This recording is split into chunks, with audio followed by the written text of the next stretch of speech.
বোলপুরে দলীয় প্রার্থীর সমর্থনে এক জনসভায় বক্তব্য রাখেন মুখ্যমন্ত্রী মমতা বন্দ্যোপাধ্যায়। বিজেপির অপশাসনের বিরুদ্ধে একজোট হয়ে রুখে দাঁড়াতে আজ সভামঞ্চ থেকে সাধারণ মানুষের প্রতি আবেদন জানান মুখ্যমন্ত্রী।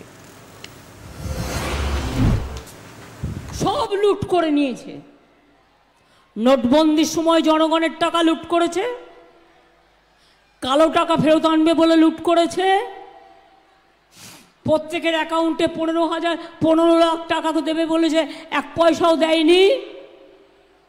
আর আজকে রোজ বিবৃতি দিচ্ছে আপনাদের নাকি বিনা পয়সায় গ্যাস দিচ্ছে, পাচ্ছেন কি মা বোনেরা? মোদি নাকি আপনাদের বিনা পয়সায় গ্যাস দিচ্ছে, রোজ বিজ্ঞাপন করে টিভিতে, মিথ্যেবাদী। আজকে সারা দেশটাকে লুট করে দিয়েছে। এ কথা আমি বললে দোষ হবে তো? যখন অর্থমন্ত্রীর স্বামী দাঁড়িয়ে বলেন যে দেশ লুট হয়ে গেল, দেশে আর কোনোদিনও নির্বাচন হবে না, এই মোদি যদি আসে একে হাঁটান, দেশ থেকে বাঁচান, যদি বাঁচতে চান ইমিডিয়েট হাঁটান।